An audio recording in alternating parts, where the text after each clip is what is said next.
What's up, everybody? Baby Huey here for 1077 The Bone, and I'm excited because AEW is coming back to the Bay Area for AEW Collision. That's going to be at the Oakland Arena this Saturday, March 1st, and tickets are on sale now over at Ticketmaster.com. And joining me to talk all about it is AEW Wrestler and the current TNT Champion, Daniel Garcia. How's it going? What's up, baby Huey? How you feeling, man? I'm happy to be here. Yeah, man, I'm doing awesome. So excited to be talking to you. So much to talk about with you specifically in AEW. You guys are on a roll right now. Got some great momentum.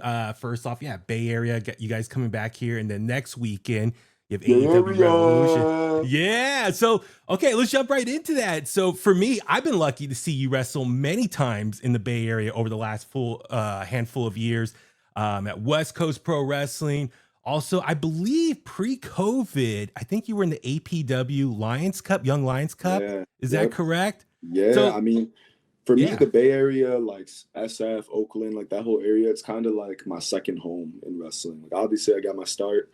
I'm from Buffalo, New York. That's where I started. Mm-hmm. I started going to like Toronto. So that's kind of like my, like where I got my beginning at, like the Western New York, like kind of upstate New York, Ontario area. That's kind of where I got my start.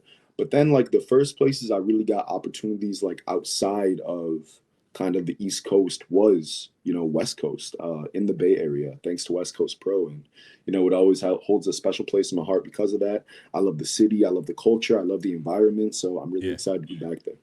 Yeah, we love you too, man. And I was talking to you off the air. It's like we met years ago at a West Coast Pro Wrestling show over at the State Room in South San Francisco. And I love the photo you and I took together. I mean, I'm grinning ear to ear, and yeah, you have the best pose ever. That's just my face. Everyone always tells me whenever I do meet and greets, they're like, you got to smile for this picture. I'm like, that's just how I look. Like, I'm not upset to be here. Like, that's just how my face looks. I'm sorry. I really can't do much about it. Okay, because I thought it was me. It was like, oh man, who's this big doofus coming over to take a photo with me? I probably was super tired that day.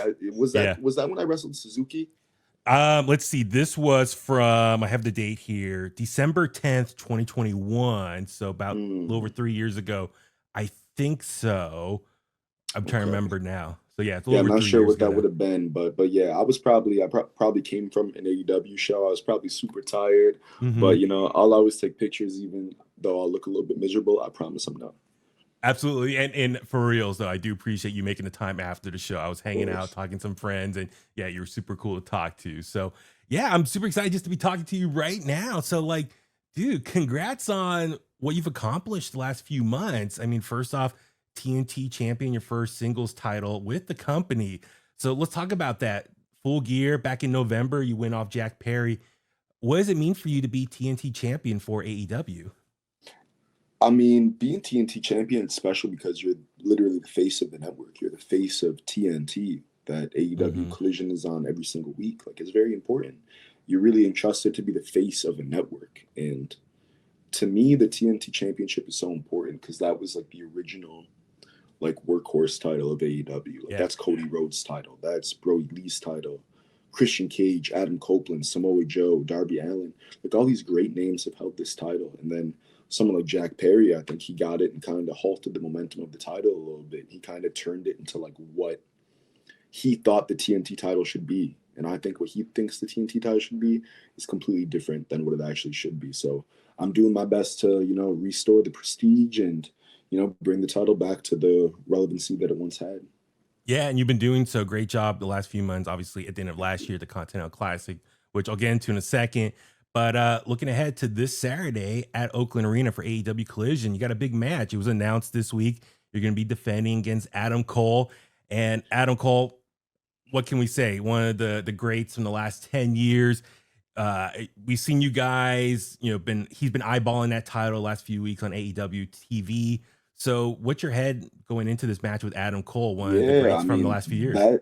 That match was a shock to me. I came to the back and Tony was like, hey, you're defending your title. Because obviously, like, they announced it on TV. I don't see that. I'm in the ring. I get to the back and Tony's like, hey, you're defending your title against Adam Cole this weekend. I'm like, I wasn't ready for that. Come on. I thought I was very surprised. But Adam Cole, me and him have, some built up tension over the past couple of weeks. I would say over like the past 4 or 5 weeks. I think we're on a Mm-hmm. great run of collisions, maybe our best run ever. I think a Mm-hmm. lot of that has to do with the tension that me and Adam Cole have built up. And whenever he's in the ring with me, I see the way he looks at me. You know what I'm saying? And it can only, like, those eyes can only mean one of two things. Either he's got a crush on old DG, or he wants a shot at the TNT title. So if he wants a shot at the TNT title, that's what he's going to get. We're going to get it popping this Saturday. You just brought up something there about Collision's on a roll right now, and I definitely feel like over the last couple months in the new year, Collision is getting some buzz again, and that's something fans I think put all their attention maybe on Dynamite. Collision, like you said, it's on a roll right now. Where's that coming from? Is it like a new focus? Like, because I feel like for you, obviously, it's on TNT, so you're the Yeah. TNT champion. You're one face there. I see Undisputed Kingdom's been doing a lot of trio stuff there as well. So what's going on? Is that something like it's been a focus? Like, hey, how can we build back up Collision to maybe the same level as I Dynamite? mean, I think Collision, like, it's sneaky good. You know what I'm saying? Like you Yeah. said, obviously Dynamite is the flagship show, right? That's undisputed. Like, everyone the Dynamite is the big show. You know what I'm saying? Mm-hmm. But Mm-hmm. Collision, it's a really unique locker room where maybe we don't have a lot of the top guys like MJF, Hangman, Swerve, Osprey, Kenny. Even though Kenny will be there, we will hear from him on Saturday. Yeah. But Yeah. a lot of these, like, are the biggest names aren't on Collision. These guys are mostly on Dynamite. So Collision, Mm-hmm. it's a little bit of, not in a bad way at all, but it's a little bit of like the misfit toys. I feel like Okay. it's a lot of young guys, and it's a lot of guys with something to prove. And it's a locker room because we film Ring of Honor on Saturdays as well for Mm-hmm. Collision. So it's just a Mm-hmm. locker room full of like hungry dogs, like people who just are hungry for opportunity and are willing to try to find out, to see what it takes to get to the next level. You know what I'm saying? So it's just a bunch of Absolutely. hungry people pushing each other to get better. It kind of reminds me of, like, you hear the stories of like SmackDown back in the day, like the Yeah. SmackDown 6, stuff like that. Yeah. I Yeah. think Collision, I think we have a really unique opportunity to, create our own identity of our own show in AEW. Something different from Dynamite, but still in the realm of what AEW is, still in the confines of that. Okay. And I'm really glad you said that. I've noticed that too. So I'm glad as a fan, I'm noticing kind of the vision that you guys are putting out there. And that's Hmm. awesome. So with that being said, though, you talked about like the roster, and you said like a lot of hungry people are on Collision right now. That's one thing I kind of noticed. AEW over the last couple of years, they definitely sign a lot of big free agents, guys that have wrestled all over the world for other companies. We know who all the big free agent signings are. What is your mindset as someone who's been there from the early days? You see like a big name veteran come in. What's your mentality? Are you like, they're taking a spot away from me, or they're taking away an opportunity for me to advance up the card more? Like, I've been here more. I deserve my place up more on the card. Like, what's your thinking when like these free agents come through? Yeah, I don't think anybody in wrestling deserves anything. I don't think Hmm. there's anybody that deserves one thing. I think, Okay. so I'm not like, oh, I deserve this over anybody else. I Hmm. do realize that in wrestling, you have to be aggressive in the free agent market. I Okay. realize that you need to sign, people to keep things interesting, keep things fresh, keep the roster updated, keep people engaged in what's going on.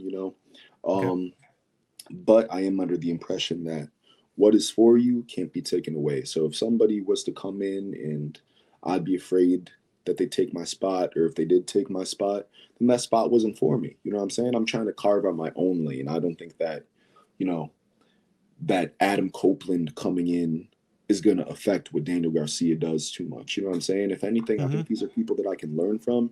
These are people that I can wrestle, and hopefully I can beat them, and I can put their head on my fireplace as a collection of legends that I've defeated. Because I mean, Yeah. I have a pretty good resume. I've wrestled all these people that have came into AEW that people are Hmm. afraid, oh, they're going to take these young guys' spots. I've wrestled all these people. I've wrestled Bryan Danielson, CM Punk, Adam Copeland, Christian Cage, like Jericho. I've wrestled all these people, and I don't think that me wrestling those people can ever be a bad thing. I can't imagine a world where me wrestling people who have been wrestling in the biggest stages longer than I've been alive could be a net negative for me. Like, and Absolutely. anybody who says that kind of stuff, I just don't think they really know what's going on.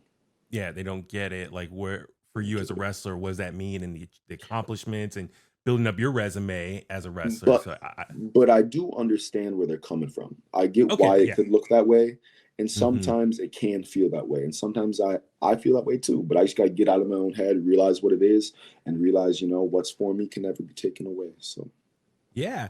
Well, speaking of which, this past Wednesday we saw you team with FTR, which is a little bit different because for weeks, and obviously you guys have history.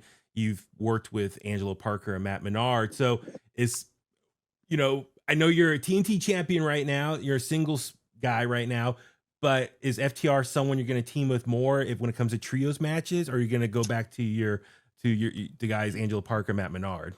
yeah, I mean FTR, like I have a bunch of history with them. Like last year, we teamed for months against House of Black, and we've had a bunch of trios matches together. We had the big cage match against House of Black together where we Mm-hmm. won. And they're people who, beyond the screen, beyond the ring, these are people that I really enjoy being around, that I trust, people who help me with not with just wrestling stuff, but they help me with a lot of real life stuff too. And like I said, the people that I trust, I enjoy being around them. If the opportunity ever presents itself again to team with them, of course I'll take it. These guys are the greatest tag team of all time. Why would I not want to team with them? I Yeah. think if we're consistent and if we stay together, I think, the sky's the limit of what we can accomplish. We have the best tag team of all time and one of the best talents in AEW. You put that together, who knows what you could get. So earlier you brought up Bryan Danielson, and as we all know, last year he retired from competing full time in the ring. What does that mean for you to be able to work with Bryan Danielson? I think when you came into AEW, a lot of people saw the similarities of your style and his influence on you. But so now in hindsight, what did it mean to be work with Bryan Danielson in your time in AEW? It's something I'm very grateful for sure. Me and Brian obviously have a very like complicated relationship, I think to say Okay. the least. Um, Okay. but I'm very grateful for the time that we spend together and from what I've learned from him, and I think from what I've taught him as well. I think it was a relationship that wasn't just. I think he would say this as well. I don't think it was a one-sided thing where I just wrestled Brian and I learned so much from him. I think he learns a lot from hanging with and wrestling these young guys as well. So it's something I'm super grateful for, and I'll never take it for granted. Is if I can ask, when you say complicated, is that what you're referring to? Like he's learns a lot from wrestling the younger guys, or can you kind of elaborate what you mean by complicated? I mean, it's just you see it. It's a complicated relationship. We've had our ups and we've had our downs, and Okay. it's just how the business is sometimes. Gotcha. Well, let's talk about that. So, when the Blackpool Combat Club was becoming a thing a few years ago, early on, I think a lot of people thought you were going to join that group. Instead, you went with the Jericho Appreciation Society. If you can explain like how that came to be, like I think it seemed like, oh man, the way you style, the way you come to the ring, your presentation, everything, you'd be a perfect fit for the Blackpool Combat Club. Instead, you went to Jericho Appreciation Society. Whose decision was that to work with Chris Jericho? um, I mean, that's just how the business goes. Sometimes you think one thing is going to go one way, and Okay. it just doesn't.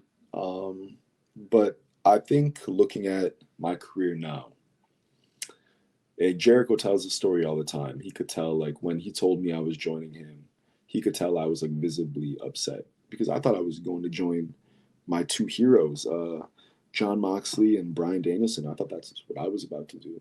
And Jericho loves telling that story. When he tells me this, like, my face was just, like, stone faced. Like, he thought I was going to be super happy, like, oh, I'm joining Jericho, da da da. But when he told me the news, I was just, like, stone faced. And because I thought I was doing the other thing. But I Yeah. think in hindsight, I think everything worked out the way it was supposed to. I think working with Jericho has made me such a well-rounded performer. I think it really rounded out my game, and it helped me a Mhm. lot. Like it gave me the courage to step out of my comfort zone and try new things. And me and Jericho just have a very, very good relationship. He's somebody I'm very grateful that I gotten to work with and I still get to work with. His A lot of people take him for granted, man. Like I know people say what they say, but that's Chris Jericho. Don't Yeah. forget, Yeah. like, don't forget who that. Like that's literally Chris Jericho. People are like, oh, like you're not upset that you had to be in the Jericho appreciation spot. Like you're upset that I had to be in a group with Chris Jericho for 2 years. Like, come on, like, keep it a buck. Like, I'm so grateful for the time I spent with him, and I learned so much. Absolutely. He's one of the all-time greats. He's the GOAT. And yeah, I've known Chris for a long time. So I can only imagine for you as a fellow wrestler how much you learned from him. So that's really cool to hear.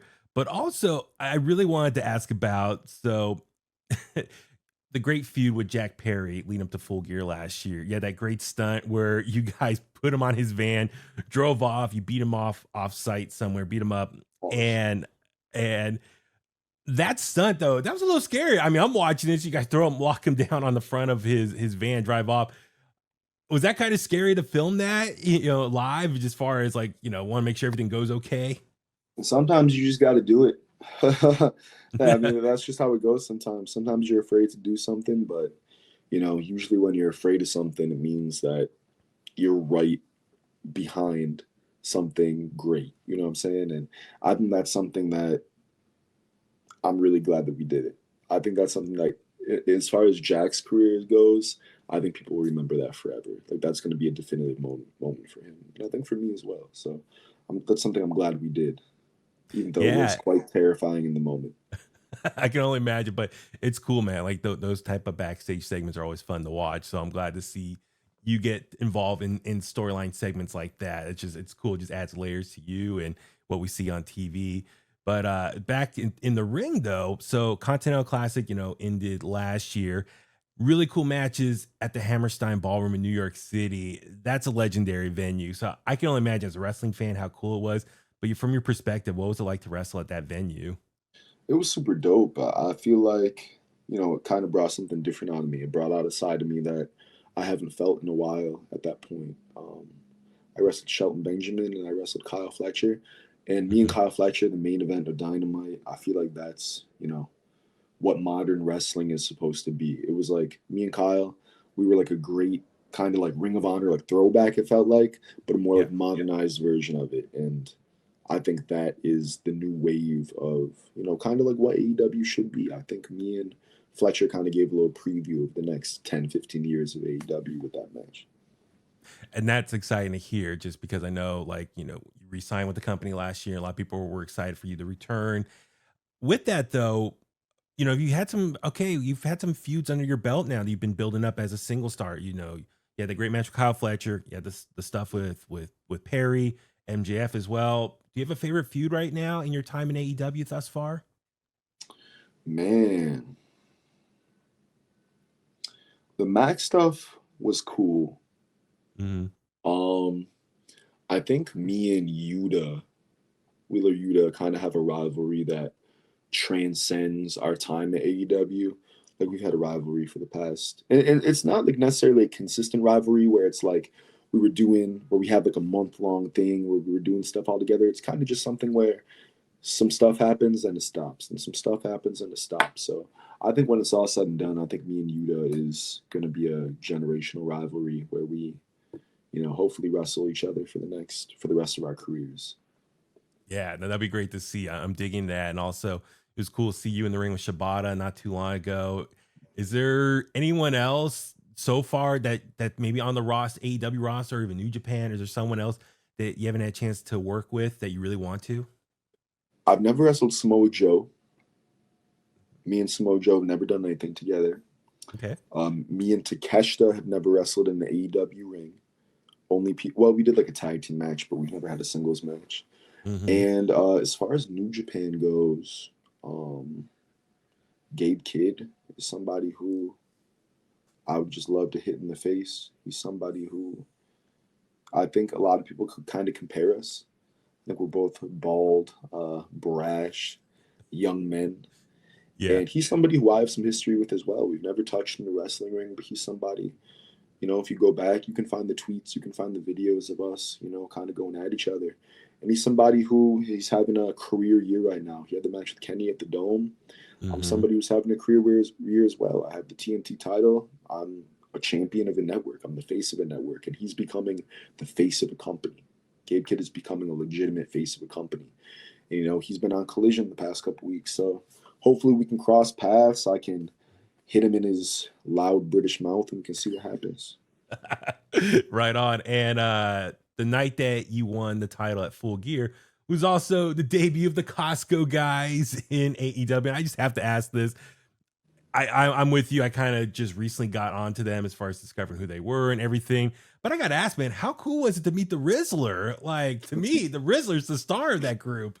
Oh man, the Rizzler was cool. He feels like a 50-year-old man inside of a, I don't know how old he is, like I think he's 8-year-old body. So 8. Yeah, so it was really it was interesting. It was a unique experience. He seems like he's funny. He has great comedic timing. He's an interesting kid, you know. That whole family's cool. Like they're all sweethearts. Yeah, no, I agree. And it's cool what they've been doing with AEW. So look forward to seeing what more stuff they can do throughout this year as well. So listen, Daniel, I have one last question, and the genesis of this started because, you know, I work at a rock station here in San Francisco, and my coworker Chasta, whenever we interview bands and stuff, we end our interviews with the Almost Famous question, which is the movie, came out about 25 years ago. Not sure if you've seen it or not. No biggie if you haven't. The last question in that movie is, what do you love about music? And we get some great answers from all the different bands and artists that we've interviewed. And I was like, you know what? I should kind of spin that around and do like a pro wrestling version and start using that in my interviews with pro wrestlers. And so, yes, Daniel Garcia, what do you love about pro wrestling? Man, I love about wrestling is you can tell real life stories through an art form, if you want to call it. Like you can tell things about real life. You can tell stories about culture.